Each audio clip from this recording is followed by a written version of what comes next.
أعوذ بالله من الشيطان الرجيم بسم الله الرحمن الرحيم। সম্মানিত সুধী, এই এপিসোডে আমরা জেনে নেব যে নিজেদের ঘর এবং নিজেদের অন্যান্য একেবারে আপন মানুষদের ঘরসমূহে প্রবেশের সময় আমাদের সালাম দিতে হবে কি হবে না। এখানে আল্লাহ তাআলা বলেছেন যে অবশ্যই নিজের ঘরে প্রবেশের সময় আপনি সালাম প্রদান করবেন নিজেদের উপরেই।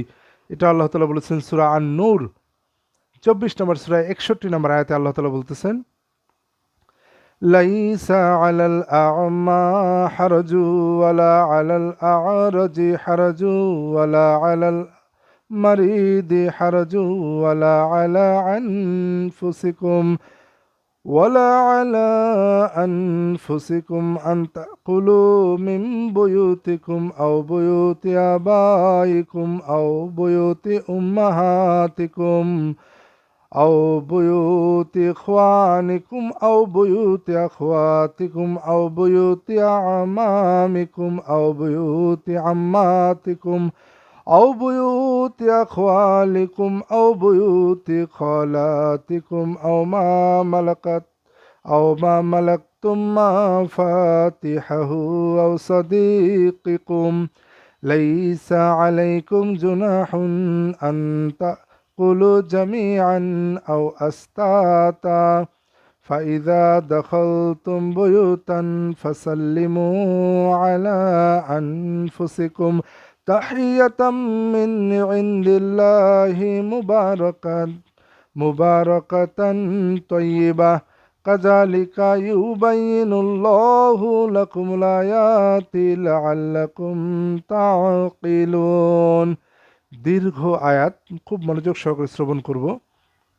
অন্ধের জন্য কোনো দোষ নেই, পঙ্গুর জন্য দোষ নেই, রোগাক্রান্তের জন্য কোনো দোষ নেই, এবং তোমাদের নিজেদের জন্য কোনো দোষ নেই যে তোমরা খাবে তোমাদের নিজেদের ঘরে,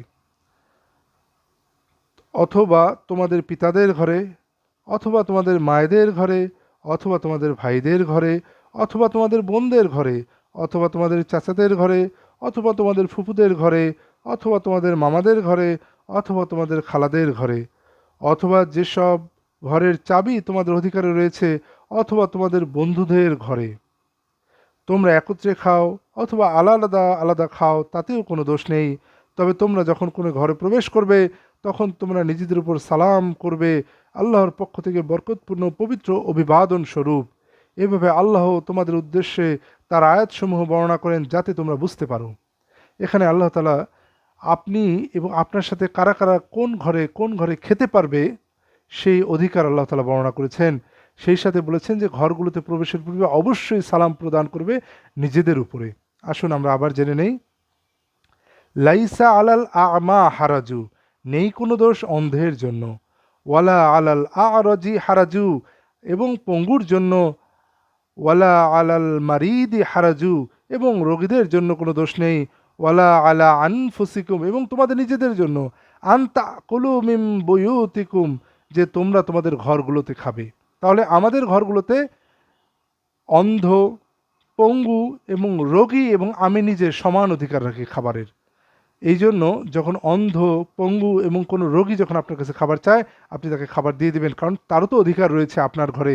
আপনার যেমন অধিকার নিজের ঘরে, তাদেরও অধিকার রয়েছে আপনার ঘরে খাবারের অধিকার, খাদ্যের অধিকার।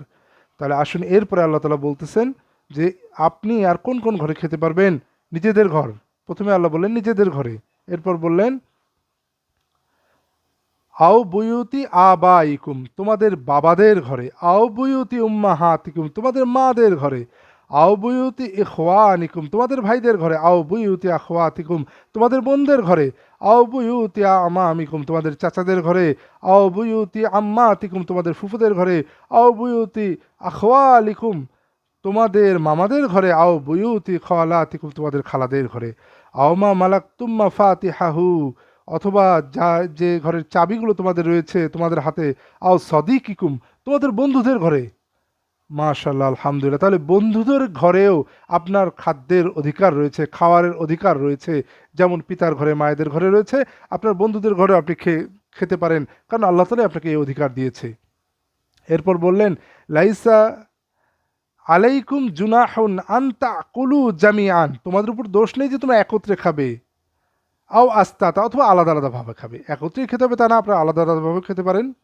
ফাইদা দাখালতুম বুয়ুতান, এইখানে আমরা যে কথাটা বলতে চাচ্ছি, ফাইদা দাখালতুম বুয়ুতান, যখন তোমরা এই ঘরগুলোতে প্রবেশ করবে, নিজের ঘর থেকে শুরু করে নিজের ঘর, পিতাদের ঘর, মায়েদের ঘর, চাচাদের ঘর, ফুপুদের ঘর, মামাদের ঘর, খালাতের ঘর, ভাইদের ঘর, বোনদের ঘর, বন্ধুদের ঘর, এবং যে ঘরের চাবি আপনার হাতে রয়েছে, এই ঘরগুলোতে যখন প্রবেশ করবেন, ফাইজা দাখালতুম বুয়ুতান ফাসাল্লিমু আলা আনফুসিকুম তাহিয়াতাম মিন ইনদিল্লাহি মুবারাকাতান তাইয়্যিবা, যখন তোমরা এই ঘরগুলোতে প্রবেশ করবে তখন সালাম দিবে নিজেদের উপরে। তাহলে আপনি আপনার নিজের ঘরে প্রবেশ করেন এবং এই বর্ণিত ঘরগুলোতে প্রবেশ করেন, আবার বলছি, নিজের ঘরে প্রবেশ করেন অথবা বর্ণিত ঘরগুলোতে প্রবেশ করেন, অবশ্যই নিজের উপরে সালাম প্রদান করবেন। এটা আল্লাহর পক্ষ থেকে নির্ধারিত হুকুম, এটা আল্লাহর পক্ষ থেকে অবশ্য পালনীয় কর্তব্য। সুতরাং যখন নিজের ঘরে এবং এই বর্ণিত ঘরগুলোতে প্রবেশ করবেন, অবশ্যই নিজেদের উপরে সালাম দিবেন।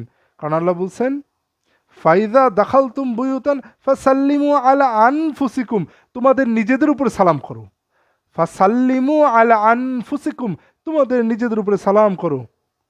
তাহিয়াতাম মিন ইনদিল্লাহি, এটা আল্লাহর নিকট হতে কল্যাণময় ও পবিত্র, ও তাইয়্যিবা, পবিত্র এবং কল্যাণময় আল্লাহর পক্ষ থেকে। আলহামদুলিল্লাহ। তাহলে কাযালিকা ইউবাইয়িনুল্লাহু লাকুমুল আয়াতি লাআল্লাকুম তা'কিলুন, আর এভাবে আল্লাহ তাআলা তোমাদের উদ্দেশ্যে আয়াতসমূহ বর্ণনা করেন যাতে তোমরা বুঝতে পারো। তাহলে আমরা বুঝলাম যে যখন আমরা নিজেদের ঘরে এবং বর্ণিত এই ঘরগুলোতে প্রবেশ করব, অবশ্যই আমরা নিজেদের উপরে সালাম প্রদান করব, এটা আল্লাহ তাআলার হুকুম। আমরা আল্লাহ তাআলার এই হুকুম এবং সালাম অন্য যে জায়গায় দিতে হয় সেই হুকুমগুলো পালন করার চেষ্টা করি, তাহলে আমরা আল্লাহ তাআলার রহমত পেয়ে যাব। আল্লাহ তাআলা আমাদেরকে তার এই হুকুমগুলো পালন করার সামর্থ্য দান করুন। আমিন।